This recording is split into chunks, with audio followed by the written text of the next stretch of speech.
Hi everyone, welcome back to my channel. I'm Shamira Benson, one part of Team Benson, and it's pouring raining.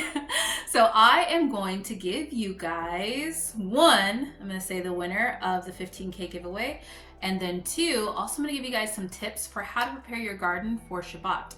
Because if you guys don't remember or haven't watched my channel throughout the summer, I'm in Arizona. It gets to be about 118, 120 here, and I don't water my garden on Shabbat. So let's talk about it.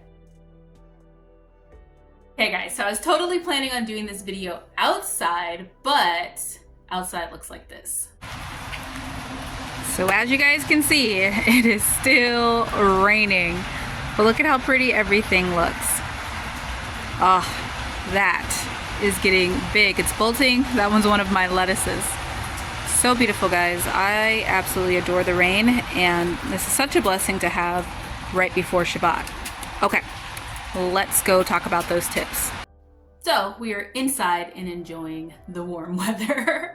Now guys, I have gotten tons of questions over the years of how I take care of my garden during Shabbat in the summer, because it's so hot in the summer. Like Arizona gets to be like 118 some years, and some years we have even gotten up to 120 degrees. So it's been boiling hot. And most people water their garden twice a year. Twice a day during that time. And I used to be like that too. But I don't water my garden on Shabbat. And when I first started my garden, I used to just kind of hope for the best. And sometimes it would come out good. Sometimes I would lose a couple things. But I've learned some things over the years, so I thought I would give you guys some tips. So tip number one is going to be to make sure your soil has some absorption qualities to it and that it can hold water. So taking care of your soil, I've always said on my channel here that you grow your soil, not your plants.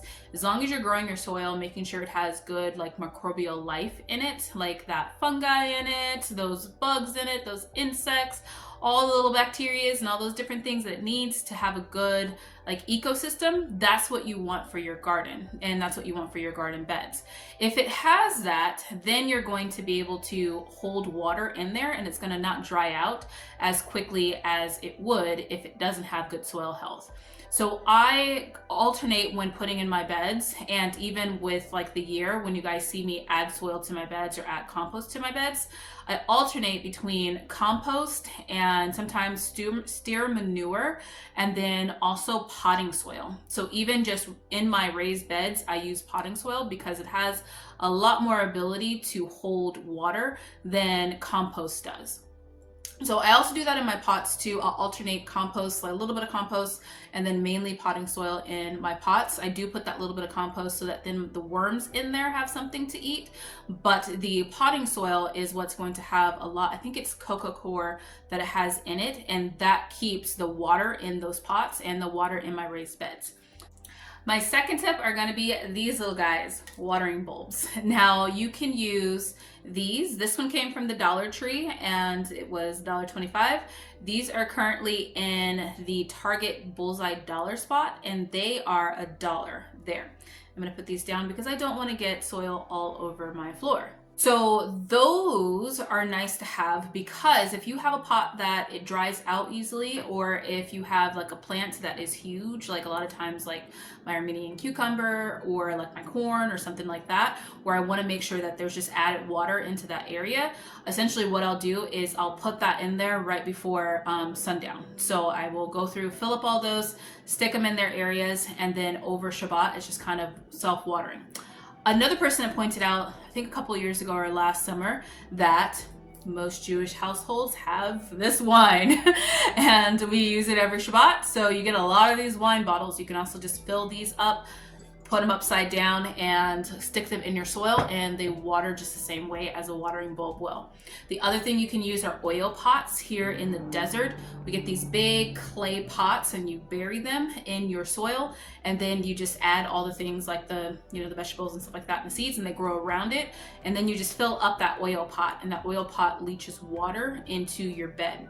those are another great things. Oil pots are expensive, which is why we don't have them here in the Team Vincent garden, but you also can just use a terracotta pot. So if you go to a place that sells terracotta pots that are not fired, then, which means they don't have that glossy silt over them, then you can just take those, turn them upside down, plug the bottom, turn them upside down, and then use the little watering tray as a topper so that then you don't get a bunch of stuff in there, and it will do the same exact thing. So those are some options for you.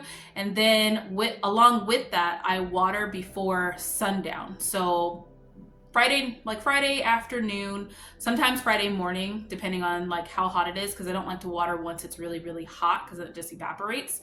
So I will water early in the morning and on Friday, and then my garden is good all the way until Saturday night. Like if it's really, really bad and like it's really, really hot, I will water my garden Saturday night after Shabbat, which is at sundown. So I'll be out there with the scorpions, just watering my garden, or I just wait until Sunday morning.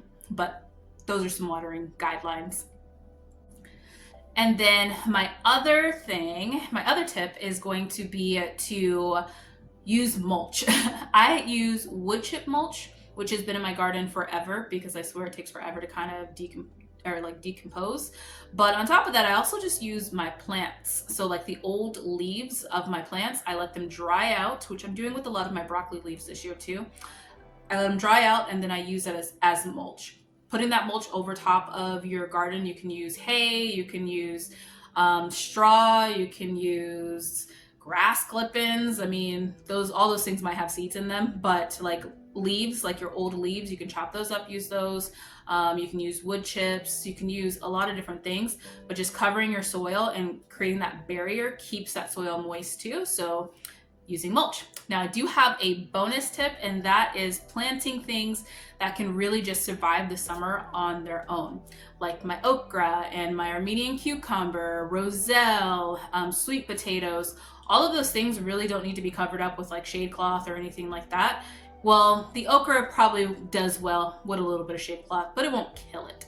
But having those things where they are, you know, able to just grow naturally and survive the heat, and they're fine with the heat, or they even thrive with the heat, helps your garden. You won't see things like lettuce in my garden past probably the next 2 weeks because it's going to be too hot, and instead of struggling with it, getting all the bugs on it, trying to keep it from bolting, trying to keep it from the taste going, and trying to keep it covered and all that, I just enjoy lettuce when it's time for the lettuce to grow, and then I plant those summer things that are going to do well in the summer.